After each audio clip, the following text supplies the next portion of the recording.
This is the Lydian Spin with Lydia Lunch, Tim Dahl, episode 243. And here we How's the are. southern hemisphere? Because you're in Australia right now.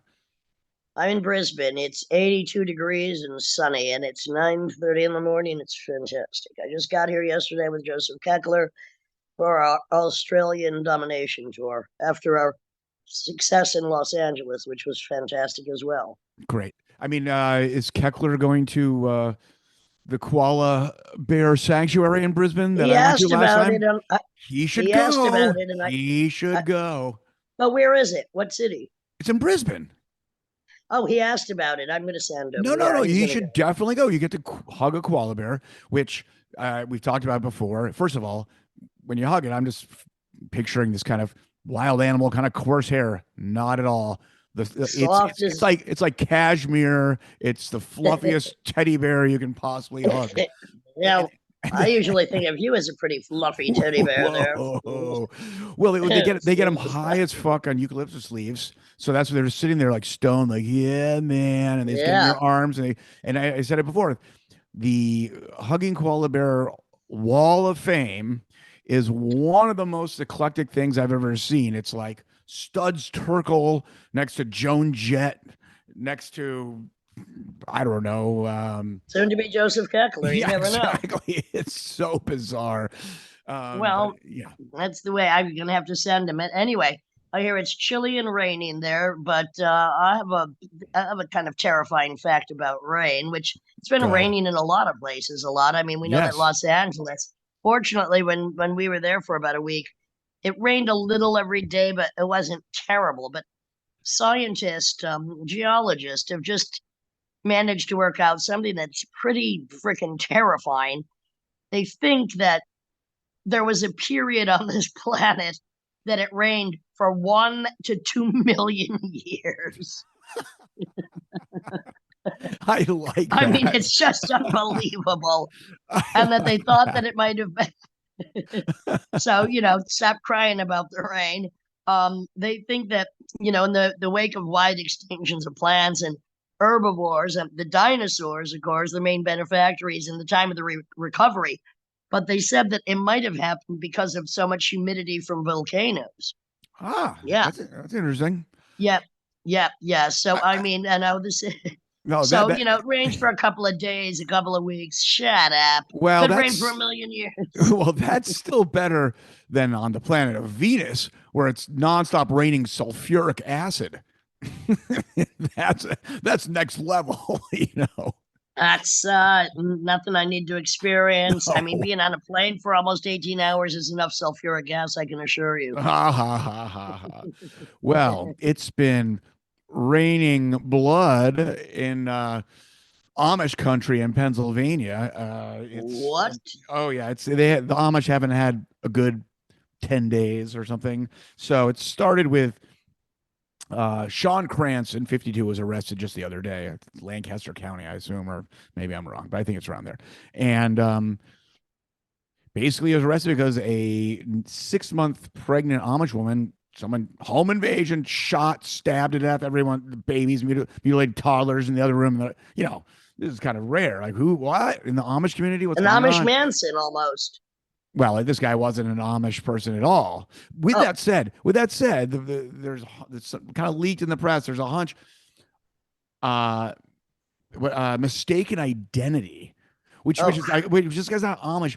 So I'm thinking if that's the case, because don't kid yourself, Amish do get involved in black market like crime too. So I don't know what's going on there, but a pregnant woman, it doesn't add up. But that guy's pretty much done. Which leads to the that's next. pretty horrifying. On the plane, I watched a film. You've recommended this film, and I know you don't watch. I mean, watching a film on a plane, you gotta go for either most ridiculous, Sure, a nature documentary, sure. or I finally went for it. And Oh, speaking about raining oh, blood, oh! It's funny because I was going to make a connection to that. But go ahead. What's your story with this? well, I mean, the thing is, I I liked was it. quite impressed with I it. I liked it. mean, I liked it. I liked it too, and I'm very harsh with horror films, but Yep. I like the haunt. I like the dilapidated Victorian mansion, but I like this Sure. scene very much. there's one young girl and a bunch of young, adolescent boys, whatever, hanging out. She goes to buy some Tampax at the drugstore, comes home, dirty daddy. Yep. But at one point, she's in the bathroom hanging over the sink after she just cut her hair, and black hair starts coming up, tying her up, and then gushing of blood that covers the entire room. I mean, this is Carrie times the nth. And I have to say, not only was that scene beautiful, but then the young boys come in and go, "We got to clean this up," and they do. Well, trust the witch, because I was going to make a story that was connected with it today. Trust the witch. What can I say? Dexter Butler of Key West, Florida, and I guess key is the keys is the pun here, because he lost his keys in a storm drain. And he goes, which is one of the opening scenes in it. And he goes, he somehow lifts the grate, and he's reaching down there, falls in, not seen again, gone. So that's why it's connected with it. But this guy's dead or something. He just disappeared. Possibly an alligator down there. Well, but you had recommended it, and I went for it, and I was quite happy. And I mean, Bill Skarsgård as it itself. I mean, the thing is, you're like, okay, who's a really renowned and great actor from an actorly family is going to play a large-headed clown and have any personality? But he kind of shone through it. Now, I don't recommend It 2. That was not close. I never like a sequel. Yeah, exactly. But let me finish the Amish thread. So you have the murder. So then, basically, Samantha Peterson, methed out of her fucking mind, slams into one of these horse and buggy thing of a whole Amish family, kills two people. They're in rural Pennsylvania, so she gets on the horn with her identical twin sister, and these are supposed to be identical twins, like really can't tell the difference. Who's sober and it's like, "You got to take my spot here. Say you're driving, and because I'm going to jail." Totally would have gotten away with it, but then she, of course, bragged about it on a text to a friend saying, "I hit those fucking Amish. I fucking killed them." And well, now she's going to go to jail for a very long time. Well, and speaking about, netizens and just braggarts, this is something a little bit different. Now, Massachusetts Institute of Technology, great institution, which you're very familiar with, a student, Arnav Kapoor, of course, probably of Indian descent, which a lot of geniuses come out of, actually, a lot of scientists, created a device called Alter Ego, which is a wearable type of headset that allows users to communicate with technology without even speaking a word. Now, we know this was coming. So anyway, the device records signals where when the user hears or thinks of a particular word, and it's sent to the machines. And right now, he's able to use the internet to find the answer. So he describes it as kind of like having a Google in your head. Terrifying. Oh, God. So without speaking, typing, or doing anything. So, I mean, they tested it out. So they were like, okay, let's just test this out. So, I mean, incredibly hard math equations, answers to all different kinds of questions, like what is the smallest town in Bulgaria? What is the largest city in Bulgaria? What is the equation of this math complex? And the thing is, well, it's like having, as they say, a second self.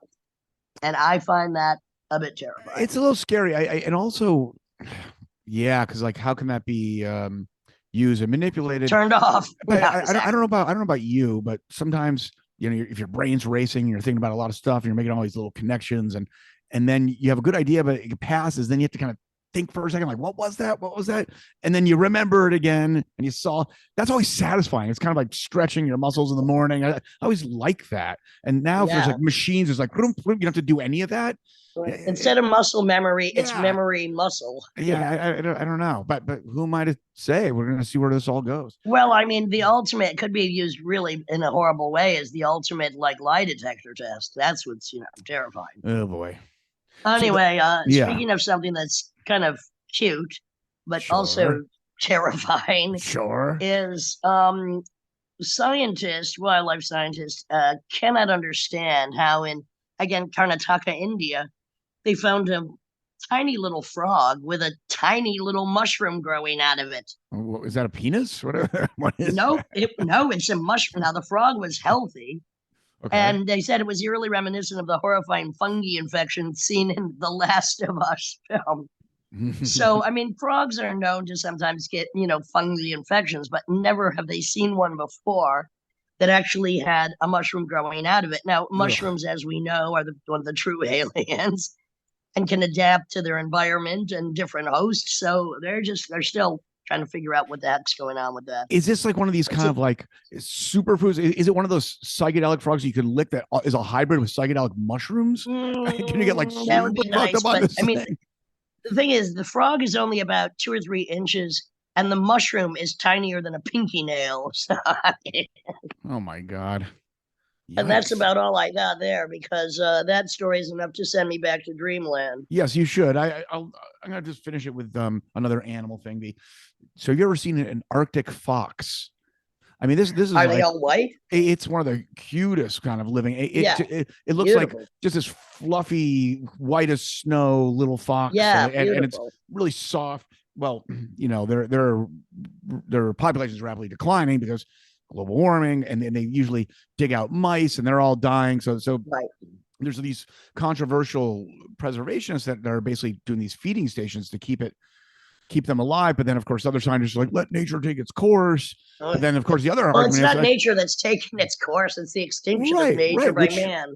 so the Industrial Revolution, when basically wildlife or livestock or whatever were basically open game for the, like, say, the Americas, like fur trapping. Like, you basically hunt, fish, anything, and sell it Right. because the land belonged to the people and they could do it. But then, of course, almost everything almost went extinct, like 130 years ago, like almost everything. Right. So there was human intervention, or is that the right word for this? Human influence on trying to sustain and keep these populations alive. Just like there's like Right. 450 Sudanese mountain gorillas alive on the whole planet. So yeah. we're trying to like just keep it going. So I'm not against it. I guess we've already fucked with nature so much. So like what? Look, preserve what we can. It's just ridiculous. Too many fucking humans. They breed like rats, and they're no fucking better. Which will be mentioned in this episode of the Lydian Spin with Ben Greenberg, multi instrumentalist, producer extraordinaire, all around general, very cool dude. And no trend is mentioned. And with that, I'll leave you with this. This is the Lydian Spin with Lydia Lunch in Brisbane, Yeah. Timothy Doll in Brooklyn, Yeah. and the rest of you are wherever you are in your dream states and escape hatches.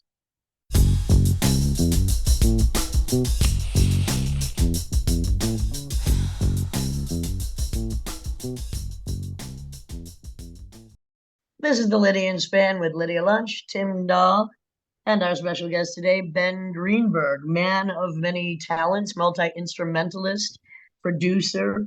At last count, he'll update if this is not true. 50 bands you've been in? You're worse than me. Where have you been all my life? Oh Maybe my my God, next yeah. band, Ben. Maybe can we make it 51 next time? I don't know. You should talk to all my ex-bandmates first, I think. Yeah, well, you shouldn't talk to any of mine. How about talking to my present bandmates? There's some I don't even want to talk to again. Well, there's only one I don't want to talk to again, but we might have the same feelings. Yeah, that's possible. That's highly possible. We'll share our secrets at another time. We'll keep this nice and, I was going to say pubic, but I'm in public. What's up today, Ben? We're both in the rain at opposite sides of the country. It's kind of stormy. What's Same on? What's here. going on today? I'm having a rare day off. I am not letting myself go into the studio today. So I'm I just like it. trying. Yeah, I'm trying to force myself to do nothing. I mean, Lydia, besides this. Lydia, I met Ben when he was 17. Damn, I wish I was there. You know what? I was actually 15 or 16. All right, even younger. All right, Ben. Yeah. Now Ben, you're flirting already. We just Yeah. Correct me if I'm wrong, Ben. He was going to high school at Fieldston and was interning at Systems 2. Is that the studio? Systems 2. Kind of a legendary Midwood/Ditmas Park studio that was there for a long time. Like they have their rep, blah blah blah. They have some I don't know, they had like an Aussie album. I saw a bunch of shit on the wall. They did a bunch of Typo Negative records, and That's right. Mike. It was two brothers, right? Mike and Joe, and then Joe's wife Nancy, and Mike did, I think, the bulk of the engineering. But Mike had done like I think Agnostic Front and Okay, Carnivore, and sure. yeah, and so he had. I think he was from the area, so he had grown up with those guys, and that was the studio they were using, and but that was the guy that taught me. Yeah. So Ben, I mean, you knew from the time you could barely walk that you were going to do music. I think. Yeah, Did pretty you did much. you did you come out of the womb just like humming a tune, playing a guitar, piano wire in hand? I think I was a quiet kid, but I think I found ways to annoy my family for sure. You're talking my language. Does your family Yeah. does your family like your music or try to like your music, or where do they Yeah, stand? they're super supportive. Ever since I was a kid, they've been pretty supportive, honestly. I think my dad came around a little later, once I got some favorable write-ups in the New York Times. Um, There you go. It's strange what impresses some people, isn't it? yes, it is. Forget your personal accomplishment. Somebody writes about it in the frickin' New York Times, like, oh, thanks, mom, dad. Well, I'm lucky Yeah. mine are dead. I didn't have to impress them, well, I remember my father once saying to me, "It only takes one hit single." I said, "You say that again, I'm going to hit you." Yeah. Shut up. I was very impressed. I was, reading up on your multiple accomplishments or annoyances. That No Trend was mentioned in something, and No Trend is a band, much like a lot of my own work and probably your own, that is really hated by people. I mean, I think even Sonic Yeah. Youth kicked them off a tour. Oh, that's funny. I didn't know that. I love that band. I think they're the coolest. I mean, I I mean, quote I quote all the time, too many fucking humans, you breed like rats and you're no fucking better. I mean, how once you hear that line, hello. it's true, what was the Reality Breakdown? I Oh used to be in a God. band that covered Reality Breakdown. I used to know all the words to Reality Breakdown really Oh, and well. and the one about going to the prom and crashing, and also quick Yeah. 2 seconds till no existence. So what the fuck do you want? Yeah, Yeah, yeah, yeah, yeah, yeah, I did a absolutely. I did a couple of tracks with him, but I remember one show. Jeff came out wrapped in aluminum foil and shaving cream with a mirror holding it to people's faces. I don't know why. What's to not That's love? That's amazing. Yeah, that's everything a band should be. You know what I mean? I think, I don't know, they were like talking shit on their immediate peers in DC and stuff. They were writing songs about them. And like, I don't know, I just think they're amazing. They just pushed and pushed and pushed, and nobody ever sounded like them really. No, and nobody really liked them. And then eventually, a lot of them just committed suicide or fell into the ocean or disappeared. So the way a band should also end. Yeah. Well, It's So, cleaner, yeah. here's a two-tier question for both of you. Who's your favorite musician who drowned to death? Oh, that's a good question. how about the one I want to drown to death? How about my album? How about my album, "The Drowning of Lucy Hamilton"? But she There lives. you go. Oh, well, that doesn't count then. So Ben, you go through the high school. You're already kind of into music. Did you go to like new school? You end up going to school for music or something? Yeah, I went to music school, which was like, I don't know. I met a lot of people that I still keep in touch with and like a lot, but I don't know if I was already sort of touring and putting out records and recording people's music. And Did you graduate? I did. I didn't attend, but Okay, all they, right. I think I can still go pick up the diploma. They'd probably make me pay for it. So. So yeah, so Ben, you're in all these bands. Would you say Z's was the biggest band earlier on? I mean, it's kind of an esoteric band, but were you in bands that drew bigger crowds than Z's at that point in your life? I did a lot of touring with that band for a couple years.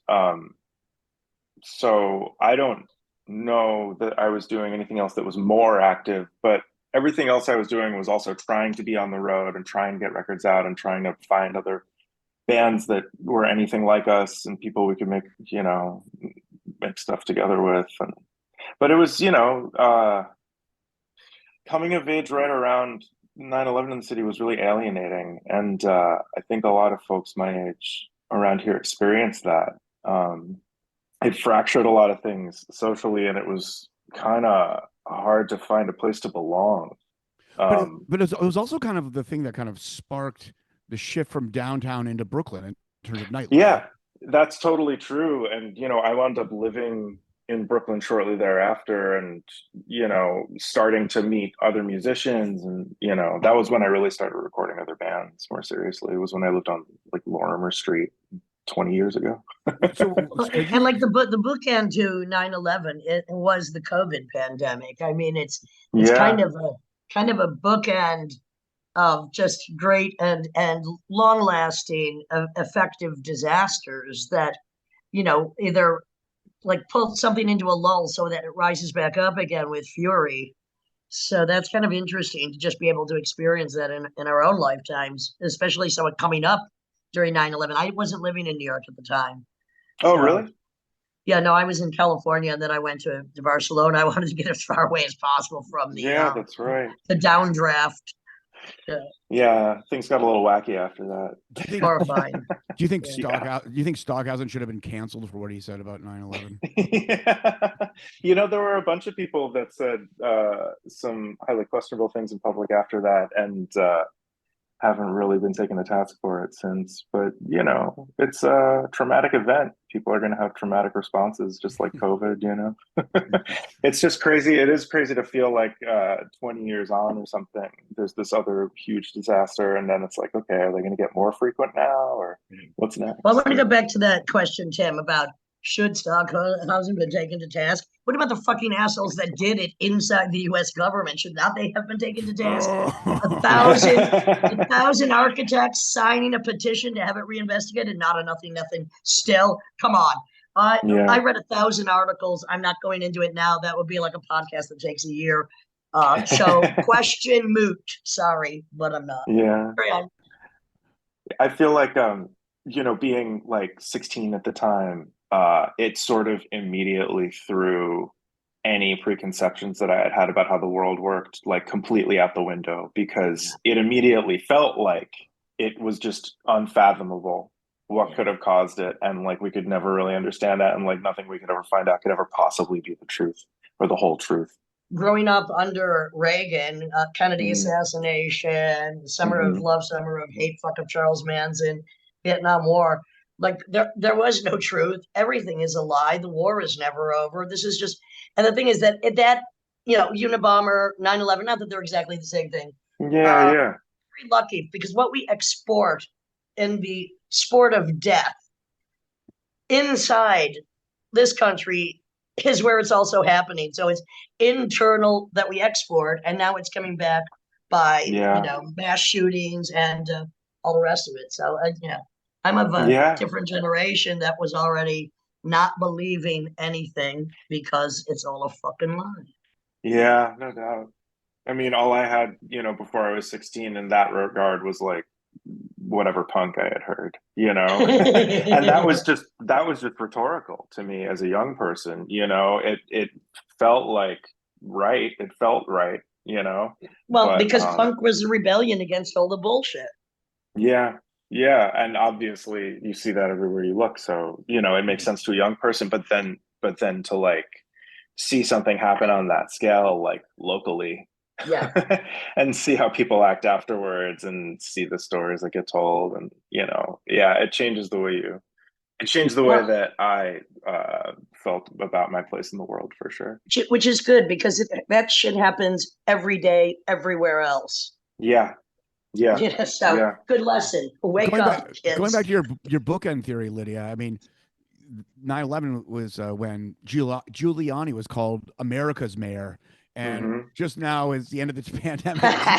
Giuliani is like just the scum of the earth, which he Well, let's review always for 1 was. minute, 1 second, a little education there. Those who were too young to realize what was going on. In Building 7, which collapsed without being struck by anything, were all the banking informations of every fraudulent act from Reagan forward. Giuliani, hello, always a criminal, putting the mafia to bed, becoming the mafia. Hey, isn't that Yeah. what's happening now in other wars? No comment. I mean, I remember people were in the streets against Giuliani before 9/11, Oh yeah, the Disneyland of Times Square. Thanks for cleaning it up. It Yeah. sucks. And he tripled the police force and he bust the homeless to Newark. And I mean, there was all this really dirty shit Well, that, also with Dinkins during the whole disaster in Crown Heights, yeah. um, he was kind of planting the seeds for his own mayoral run by this kind of like this white supremacist borderline march over the Brooklyn Bridge. I don't know if you know about that. That was basically kind of like anti-Semitic and racist against blacks at the same time. They're basically like essentially saying like "fuck all of them," like about all the crimes. Well, Totally. as I often say, Tim, the guilty are always suspicious, and they look elsewhere to put the blame of their dirty deeds, which they do under the cover of darkness. That's not a Yeah. fucking haiku. I don't know what is. Yeah. Yeah. Let's Yeah. go back. Let's go back to you. So basically, Ben recorded this child abuse album, Cut and Run.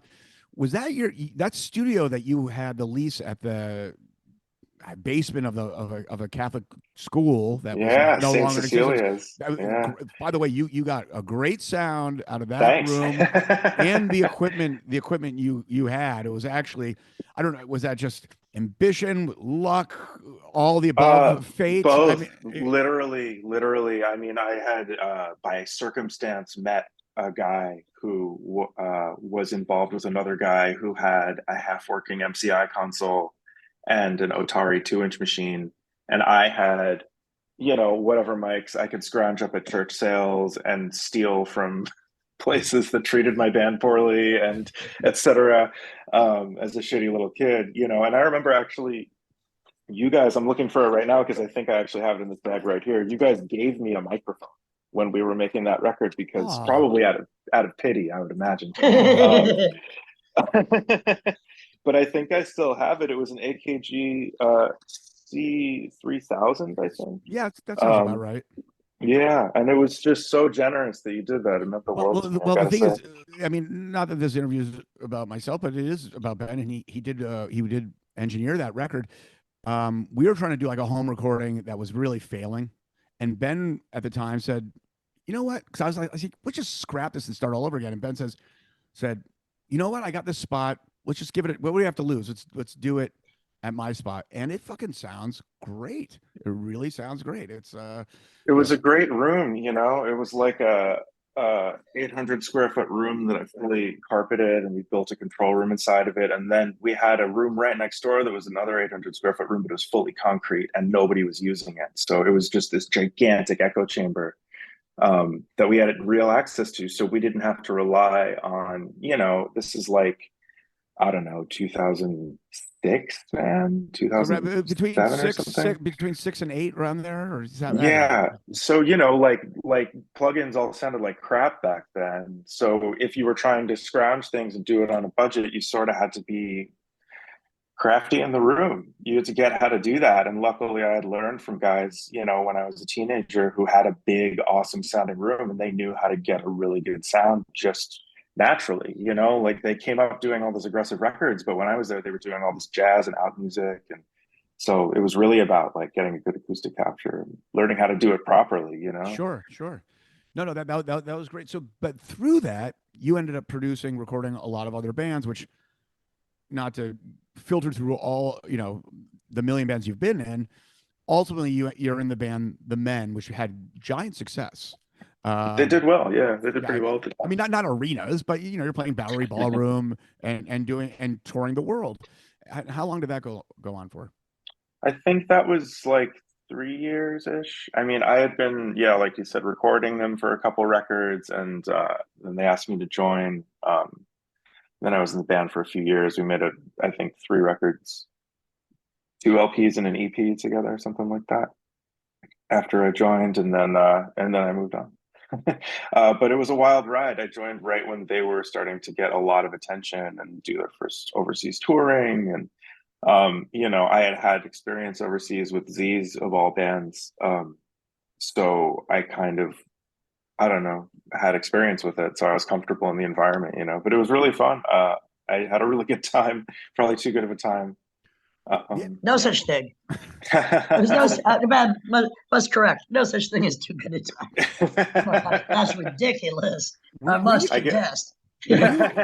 Were you in Z's when Howard Stern was obsessed with the Z's? Oh my God, I forgot about that. That was right. That was, you know what, right when I joined, because I think it was a track off of Arms, which was the record that had come out that I learned when I joined the band, but I didn't play on it. Right. Yeah, I forgot Well, you about can't choose your fans, can you? that. It was No, indeed. But Howard Stern, there's a soft spot for I have a soft spot for mentally um interesting men. So who changed the course of their life when they realized the previous course was fucked up. So I'll say Yeah, hello. I'll yeah, say hello. absolutely. Absolutely. And look, as a kid that grew up in the city in the 90s and aughts, I would be remiss if I tried to act like I didn't listen to Howard Stern every day when I was Exactly. 12, 13, 14, And 15. You know what I mean? right. Well, I can't because it pretend. was outrageous. You didn't have to believe it, like it, but it was pushing the envelope. And the Yeah, same with the kind of music we're attracted to or make. It's like yeah, anybody in any format, whether it's acting, painting, spoken word, architecture, if they're pushing the point, they have to have respect. If they're yeah, I doing think it, so too. sometimes it hits. Right. Yeah, absolutely. That's where you find the passionate people and the sincere people and the people who are going to make something new. I don't know. I think there's something about that energy that's super important, and there isn't a lot of room for it, Especially now. now. Yeah, or maybe there's room for it in a different way, or maybe that's just an ongoing process or something. But it makes you think back on other Yes. times and how they felt differently, for sure. Well, the Yeah, thing is, even if it appears, look, everything is fluctuative, everything is cyclical, and even if it seems like, oh, there's a dip in what could be considered visionary, perhaps this is a complaint I get from people in their 20s is, oh, there's no visionaries in my age group. Well, you can look backward to look forward, and you can look to other yeah. things like architecture, you know, Yeah, yeah, or anything else, try and get inspired, or try and learn chemistry. something. I think Yeah. I think a lot of people have stopped trying to learn things.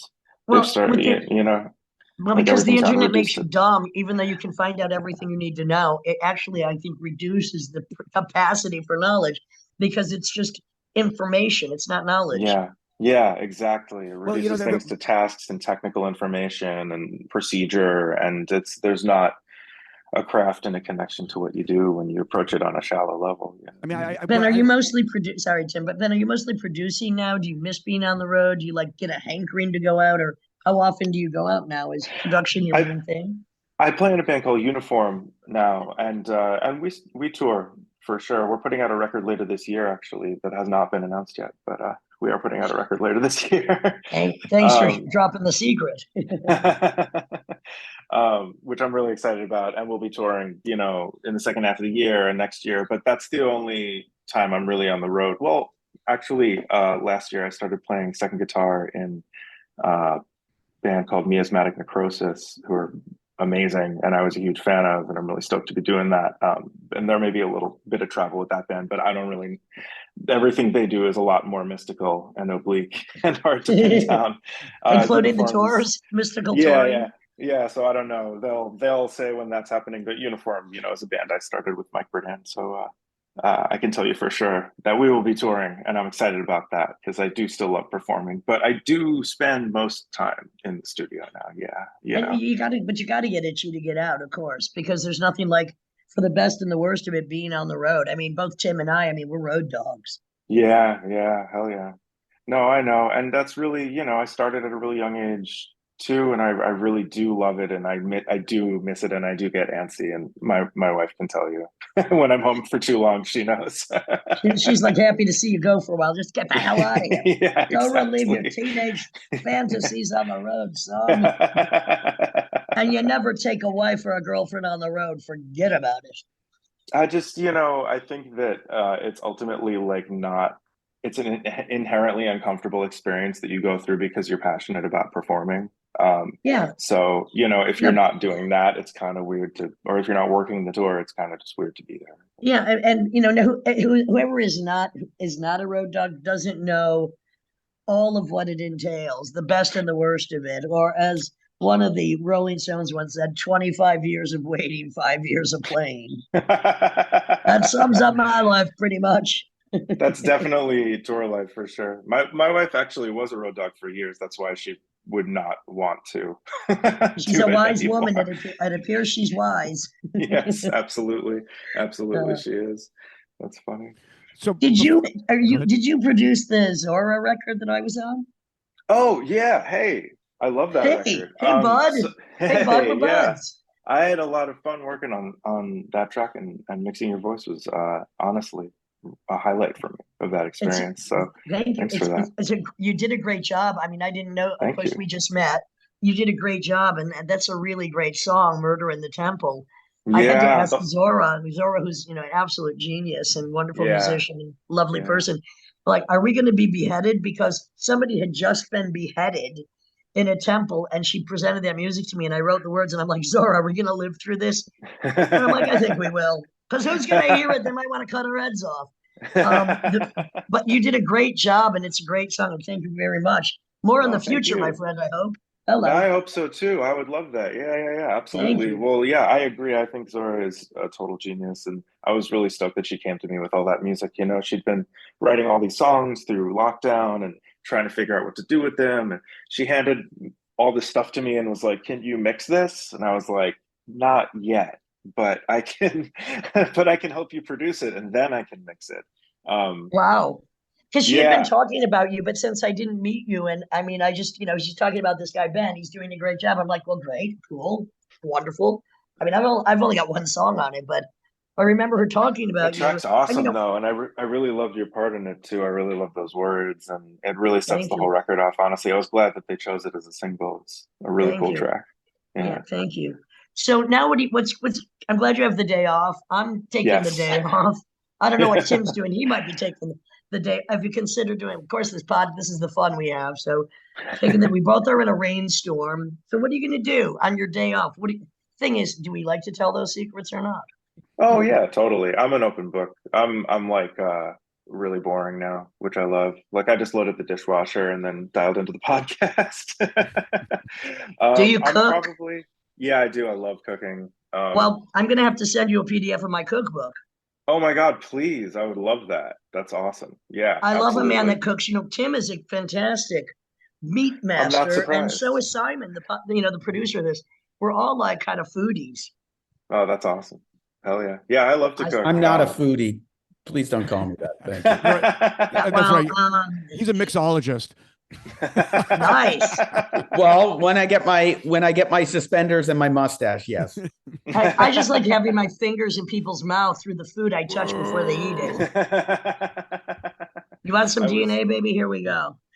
I was joking with my friend Peter last night about a bit where there's like a mixologist that doesn't know any drinks and they're just completely winging it and making shit up. And people are just like getting drinks off a service bar and they're like, why? There's like dice in this. What's going on? Like, why Nice. is. Very artistic. What's your favorite drink, Ben?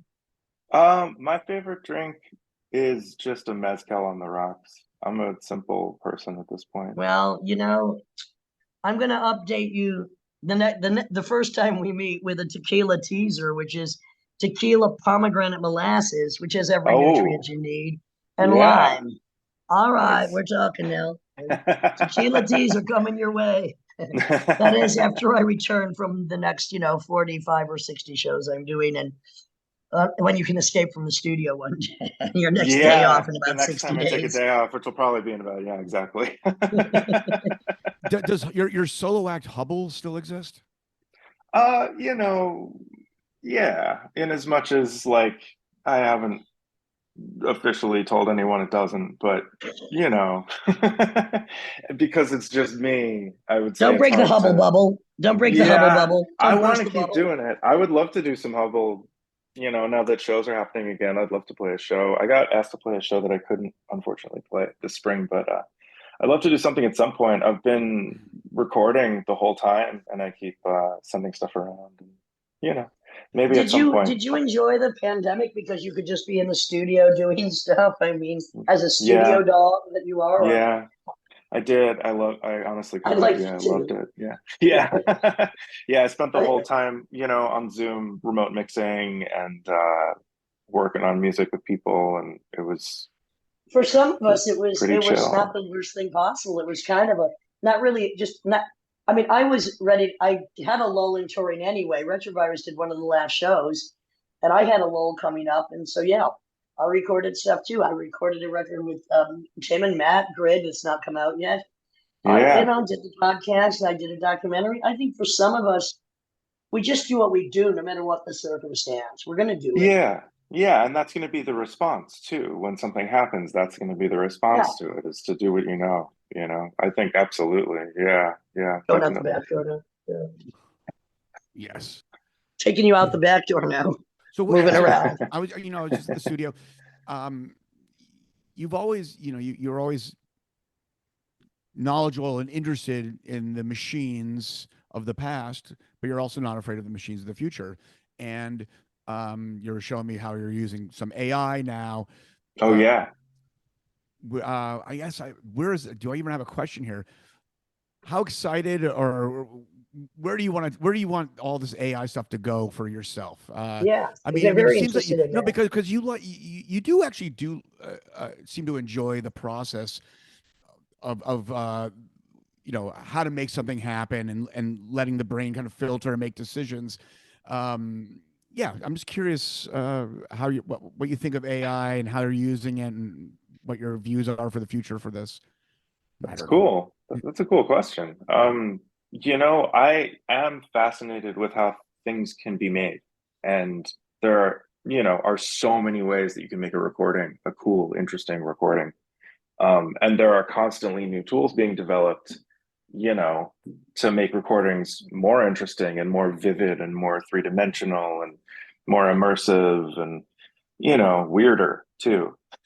And with every new piece of technology, there's a way to use it incorrectly and get something, wait. There's a way to use it incorrectly. Like the noise guys in the 90s that were like scratching CDs and releasing them, and it was like a CD that skipped and that was the piece, shit like that. There's always a way to. So with like the AI track separators that there are a ton of now, there's a really interesting opportunity because they are generative. They're analyzing something and then creating new shit. So there's a opportunity there, kind of like how people have been playing around with visual AIs. There's an opportunity there to get the machine to create something fucking crazy. Well, anybody that might be resistant to it, it's like, look, people were resistant or hesitant originally when computers or the internet came in, until you realize it's not what it is, it's what you make of it. It's, the tool is the tool. It's how you use it. I mean, like a hammer, you can build it, you can knock somebody out and take their eye out. And what I find interesting is when somebody who is more, not even alternative, but left of left sometimes, that you personally can get the knowledge to misuse the technology that others might. Did you just enter a cave? Did you just enter a cave, Lydia? Where are you? Am I in a cave? It seemed like no.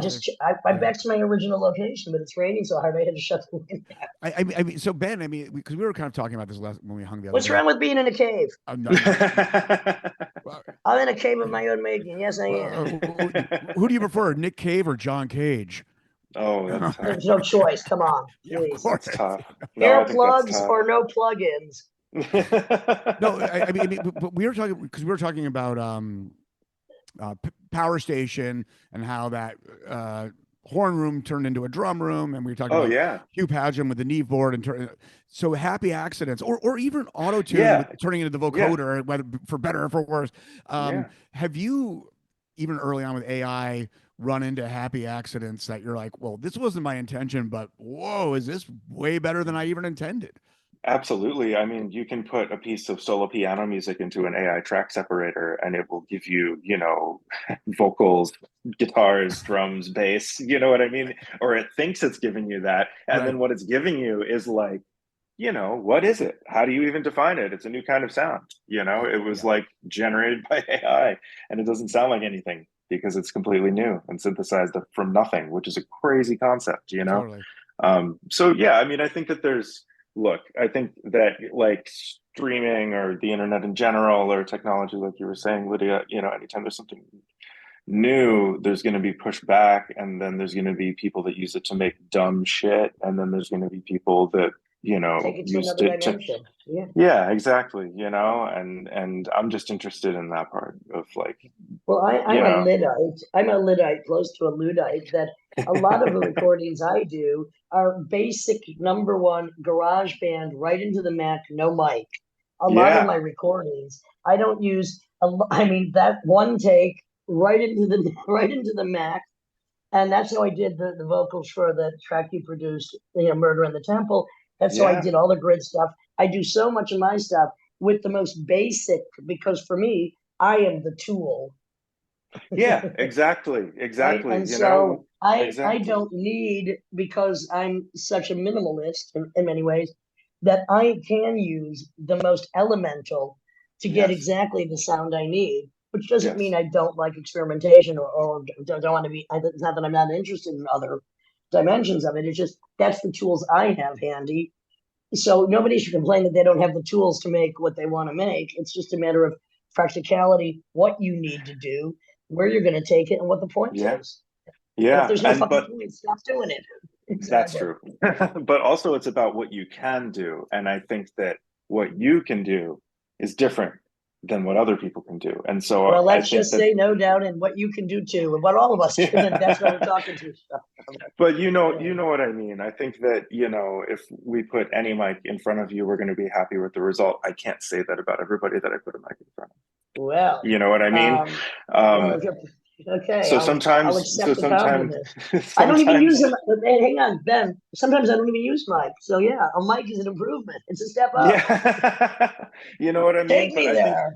I think that's a really cool thing I think that's a really cool upside of all of the music technology that's been developed in the last 20 Right. years. People in my line of work like to complain about all that stuff. They like Yeah. to complain about home recording. They like to complain, but it's just the way it is. It's like the AI stuff. It's here now. So you can either work with it and learn about it and learn how the conversation is changing and be a part of that, or you can be Complain pissed. and sit in your room and go die. Yeah, exactly. You can be pissed and bitter, and Yeah. everyone will And do the just same not want to fucking hang out with record you. for the rest of your life and Yeah. stay there, and who nobody cares and Yeah. nobody did. Yeah, exactly. And, I think it's just fascinating that there's all this new stuff. I mean, I think that there are concerns too. I think that, if you're composing for certain levels of film score, like on the lower end of the budget spectrum, I think there's concern that you could be replaced by AI music pretty easily, pretty soon. I think Right. there's concern that musicians who record in professional orchestras for, recordings for film score and big albums and stuff, union musicians, I think there's concern that they're maybe not going to be advocated for, the same way that writers and actors are hopefully being advocated for. There's reasons to be concerned too. It's not a simple idea, Yeah. there's a lot Right. of Right. exponents of it. Yeah. So Exactly. I get that too, but just as like a geek, like on a pure tech level, it's so cool. It's so cool that I can just drop any track for free onto one Yeah. of six websites, and it'll give me new sound that I've never heard before. Do That's you know really about cool. Fiverr? Oh, what is that? Well, this is another thing that's kind of very cool. It's kind of sideways from that. It's a it's almost like the musical Grinder or Tinder, that okay, I need drums from Greece that sound like whatever, and you go in and you type that in, and there are musicians all around the world that you can hire for a lot less money Wow. than getting somebody in the studio. And Joseph Wow. Keckler uses this sometimes. Like, I need a violinist to do, the intro to Salome that Yeah. isn't the Chicago Symphony Orchestra. And for like $50, somebody in like Argentina will supply you with that. And that's Yeah. another, that's kind of sideways to what you're talking about, but I think it's also a very good tool because Yeah. studios are very expensive. You know, Yes. I prefer GarageBand. I try to do everything myself. I mix or Yeah. create a lot of my own psychoambient music, but Fiverr That's is a cool. really good thing to connect with musicians who for $50 might be like $300 depending on where they're living. Yeah. Yeah. Absolutely. And That's really cool. it's kind of the human plug-in, you know what I mean? Yeah. Well, anything that So encourages people to employ musicians, I think is a good thing. exactly. It's Right. hard to find fault Exactly. with that. That's got to be a Yeah. good thing. Anytime people are going to reach for a human being to make music instead of something Right. pre-recorded or synthetic or But sampled. whatever. I think it's a good thing.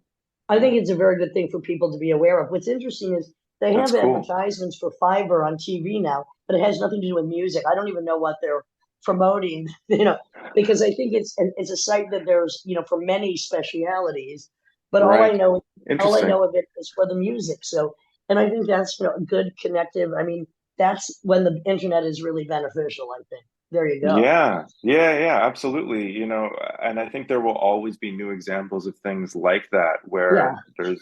where there is a good point to it, or something constructive, or something useful, or something interesting. And I don't know, these things can get lost so easily when people are just like talking about Terminator 2 or whatever they're talking about with AI. It's interesting because so Beethoven always thought composing on the piano was a filter that was negative. It was like cheating. Well, no, not that it was cheating, but he wanted a direct connection from his brain, his imagination to the paper, and he thought that the piano was a filter and it would actually restrict his creativity if he composed on the piano.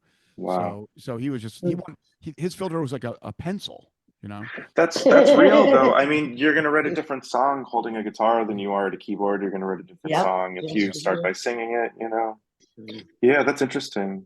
To answer your question from way earlier, Lydia, I probably spend most of my time in the studio mixing, and I'll produce a few things a year that I really care about, and then a little bit of engineering, but not much. But mostly mixing, and a lot of that is because it's so easy for people to record at home and to be creative on their own, or outside of a conventional studio environment. Which is, and then have you help them take it to the next step. Exactly. And I just came of age doing that with people, doing that with people I was in bands with, doing that with my friends and their bands, doing that with, and then eventually doing it with people I didn't know, who liked what I was doing. And but the it's mix always is so important. The mix is so important. I mean, it's just fucking important. Yeah, it is, and it can get lost. I think people, there's so much creating on a screen these days, which is a multifaceted thing. There's upsides, right? Like accessibility and creative potential and ease of writing in many different textured environment, and that's awesome. There can be some like rhetorical confusion on the back end, but I try and help people with that instead of whatever other people do. But also, I mean, the collaborative process, which is, I am a grand collaborator because, first of all, I'm not a musician. I just use music and employ and collaborate with musicians who understand the concept I'm trying to create at the moment. It's so important for me to collaborate with people. And mixing is just like a master collaborator, even though it might be at the end. It's not the end of a project. It's actually where the project really takes the ultimate shape. Yeah, definitely. It's where you kind of complete the gestures and, exactly. Yeah. But I think, sometimes like younger people who have only created on a screen, they're like writing and they're producing things and they're creating things and they're blending sounds and stuff. And they're doing it on a mixer, on a screen, but it's not mixing. Do you ever live mix to 2-track? Yeah, I have, for sure. It's really fun, honestly. It's like air traffic control. It's like you're... Yeah, absolutely. Especially if you're doing it to a tape machine, so you don't have to use compression. You can just manage levels into that. That's one of the most fun things. I mean, I'll still do live sound for someone, for fun, once a year or something like that. Right. It's really fun because you're just working in this super dynamic environment and you just have to be involved, which I think is a big mistake that a lot of people make when they're doing live sound, for sure. But, when they think they're mixing too, it's like there's all this passive, flat, clarity mixing happening, I mean, automation. I mean, could you imagine like 70s multi-track mixing pre-SSL automated board where all hands are on deck and you do like 5 seconds at a time kind of deal? At least that's No, it's a nightmare. And then splicing together a 2-track to make the final mix, and we do versions of that now. I stem mix and stuff, so So that's kind of like the same idea where you do pieces and parts and sections and stitch and Yeah. fit it and stuff and manipulate it. And it's really nice to have a broader canvas. It's really nice to work on a screen for what I do. I really of love course. it. Actually, I consider it kind of essential. But I do, from time to time, I still get to do something just on tape or like just a pure live recording. And that is really fun. I do really love it when something is just a document. I'm big on documenting everything because I think it's important. It doesn't mean everybody has to know about it or you have to put it out there, but Yeah. documentation just for your own reference, you know. So, you gotta do it. some musicians always So- talk about road stories. Any studio stories, and you don't have to throw anyone under the bus. They can be anonymous, but any like insanity in the studio, like, oh my God, like we had to like kick someone out, or you just didn't know Or where it was just gonna you go, really or, couldn't stand that cunt. Gotta get out of well, here. I'm All right, sure I'll do it. I'm Step sure aside. that's Anytime you happened. want the dirt, come on. God, I mean, let me think about You don't have to say any who. names. Just but they'll know. So let me think about who deserves to be talked about. This person's dead. I think you told me. I Wait, think you want to talk about the dead? Well, Why no, not? no. I think you told me a story about System 2 with Freddie Hubbard, or no? Did someone else tell me? Maybe you No, weren't Freddie there. Hubbard. I heard Freddie Hubbard went No, to System 2, and there was like it's just Oh. insane meltdown or something went down. There was the day I got fired from Systems too. Ooh. Oh, which was so you were the instigator of a studio crazy story. When I was 16. It was a Ravi Coltrane session, and Ravi Okay. had I know brought Ravi. his own hard disk multi-track rack unit recorder, and I was patching it in to the studio's system so that we could record on that instead of our usual thing. And someone superior to me in the business came in, and as was the style back in the day, I'm sure you both experienced this pre 9/11 in recording studios. He was hazing me and telling me that I was doing it all wrong and made me do it 10 different ways and took up easily an hour of time just exerting ego and Oh God. etc. Yeah, and at the end of it, we came back around to the way I'd been doing it, and it worked. And he was like, "I just don't understand why it wasn't working." And you don't understand why you were such a fucking asshole. yeah, and I had a moment of weakness and was undiplomatic. And you're 16, so you're green also. So he should have. Yeah, but you were right. You were right. I was right, but I was wrong of me to mouth off to my boss in front of Robbie Coltrane. That was probably not the right way to express my justice in that moment. But it was funny, and I was right. And then the next day he fired me. And fuck him, and nobody cares. But I mean, that's the issue. It's like sometimes at 12 you're righter than most. You know what I mean? It's like age isn't the issue. It's fucking check your goddamn ego, no matter what your age is. It's not about the fucking ego. That's true. But it was a good lesson for me, though, just in terms of communication. Diplomacy. Yeah, honestly, because it didn't matter if I was right. What mattered was like I was working with Robbie Coltrane, and then the next day I wasn't.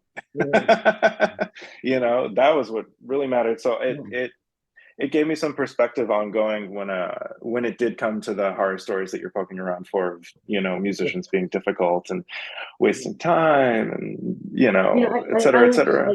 But I have to say, for all of the musicians that I've worked with over the years, I've had very little problem with anybody because, first of all, I want to allow them to be and do what they want. I mean, I can count maybe a one example that was just too obstreperous and just couldn't go with the fucking flow that was so easily allowed to them. And that's kind of sad, because I'm very easy to work with. I'm sure you're very easy to work with. Tim is very easy to work with because why do you collaborate with anybody other than to elevate something that singularly is going to take another dimension in collaboration? And that's the whole point. And to me, that's like sacred grounds. Keep the bullshit out. Yeah, I couldn't agree more. A creative space is like so sacred. It's like exactly. Yeah. It's like people need it, Well, and you either understand that and then you can collaborate and work with all different kinds of people, or Yeah. you're a fucking knucklehead and step off. Yeah. Yes. Get the Yes. fuck out of Yes. Eventually, Yeah. go back to the hole you dug yourself into, motherfucker, because, Yes. I'm Yes. trying to take you to the mountaintop here, Yeah. even if it's a small molehill, but What? The way that oh, did we lose I you? don't know if we lost her. I think we Lydia? lost Lydia. Lydia, are you there? Lydia, you muted yourself, Lydia. You muted yourself. Hold on. We don't hear you. No, not yet. Yeah, no problem. Go ahead, Randall and I, on what you were talking about, Randall, Don, my studio mate, and I talk about this sometimes, and because when you mix, you certainly are in a position to help people elevate what they're doing, and when you're producing a record with someone, you're really involved, and Yep. you feel like you're building something with them, but you also feel like you're building something for them. Well, that's the auteur producer perspective. I mean, Tommy Warman did all the glam metal stuff like Motley Crue and Oh, Poison, cool. and that was an old Cool. school crack the whip. We have a budget. We have to be on the clock, and it was not like it was a machine. It was a template, and you just got to get that fucking shit done. And that's those days are. I guess that must still exist in some degree, but not like that necessarily. There are still sessions that run that way, though, for sure. I mean, when we've done scoring sessions with a lot of musicians, there's still, you got to run it like clockwork, otherwise it'll never get done. You know what I mean? When you've got 20 people in the room playing together, you don't want them there for more than 3 hours, No, that costs a lot of fucking money. Yeah, man, you don't, and it's just chaos, and you have less chance every minute that ticks by. You have less chance of getting what you need. You know what I mean? With that many people, it's just all these variables. So, yeah, there's definitely still some experiences like that. Are you gonna get back to playing drums at all? Because you are a multi-instrumentalist. I actually just got inherited a drum set from a friend. Right. Yeah, I am planning on fixing it up this year and starting to get back in shape. I don't know if that's going to see the light of day ever, but at the very least, so I can, make my own loops and have a good sounding kit around for people to record on and stuff. I would say a live duet with Kevin Shea and yourself on drums. Oh man, Kevin Shea! I haven't seen him in so long. He's like the best drummer in the world. I've been on tour with him with Joseph Keckler with vocals and drums, or he was in Retrovirus for a while. Or yeah, that's awesome. I mean, I'm proposing you and Kevin Shea in the duet. I'll just wave the baton. I would love that. Honestly, Kevin and I played together a long time ago, quite a bit, and just haven't seen each other in forever. But I'm such a fan of his playing. I think he's amazing. I'd love to do that. Absolutely. And he's such a cool dude. Yeah, he's the coolest. He's the coolest. That's awesome. Wow, please tell him I said what's up. But guitar. Yeah, well, I get a few more concepts, and we'll talk about those later. So, cool. Jim, any last questions while we wrap this up? Well, I mean, guitar's just guitar's your main instrument, right? Yeah. You would say that, yeah. Oh, yeah, for sure. Yeah, it's the instrument I'm most comfortable on. Yeah, for sure. See, any last questions though? All right, you have a tour coming up, or you have a record coming up, which you hadn't mentioned before, but maybe now you've mentioned it. Yeah, I don't know when they're actually going to announce that. Probably in a couple of months, but I guess it's announced sort of now. I guess you dropped it on the public for the first time. You're gonna tour it probably as headliners, or are you gonna aim to open for a bigger band? I think we're going to do some headlining shows through the States probably in September, and then try and get overseas in October, and then next year do some more extensive stuff, like maybe some bigger support stuff, etc. But that's all being worked on right now. But I am really excited for that record to come out. I'm really proud of it. Right now, what's exciting in my world, the movie Problemista just came out in theaters on March 1st, I think yesterday. It's Julio Torres' first feature film. Julio is hilarious. Used to write for SNL, has an amazing HBO special. And the movie was scored by Robert Uyang Rusli. And all of us in my studio worked with Rob to produce the score, which is incredibly complex and really beautiful and just totally builds this fantasy land for the movie, and it's a hilarious movie that the Riz is in, and Tilda Swinton, and it's totally worth seeing. That just came out. That sounds very interesting. And Tilda Swinton. I mean, she's one of the few true Hollywood weirdos. I mean, if you would call her a Hollywood weirdo, she's just so unique, and she's in many interesting things. Well, that sounds fantastic. So, what's the name of the film again? And it's out now. It's called Problemista. Problemista. Yeah, it's great. You might really love it. It's set in the city, and it takes on the whole Chelsea Art Gallery scene, and it takes on a whole bunch of. It's a movie about immigration ultimately, but a bunch of stuff. It's really funny, and it's really well done, and just super charming, and definitely worth seeing. But yeah, that just came out yesterday, and we my studio is called Circular Ruin, and we're all really proud of the work that we did there. Yeah, Robert really killed it on the score too. It's really cool. Ben, music. I'm very happy to have finally met you. I'm Likewise. glad that you, myself, and Tim Dahl and everybody else that's on this podcast, we're just outliers that are relentless. We are stubborn. We are independent. We keep going. Nobody's going to stop us. And for that, I say thank you, my friend. Thank you. Thank you. Really thank you so Ben, much. Yeah, Ben, thanks for doing this today. Appreciate it. Yeah, thanks so much for having me. This is I'm so flattered and honored, honestly. So thank you. We'll meet up soon. And this is the Lydian Spin with Lydia Lunch, Tim Dolan, multi-instrumentalist, producer, and general musical madman, Ben Greenberg.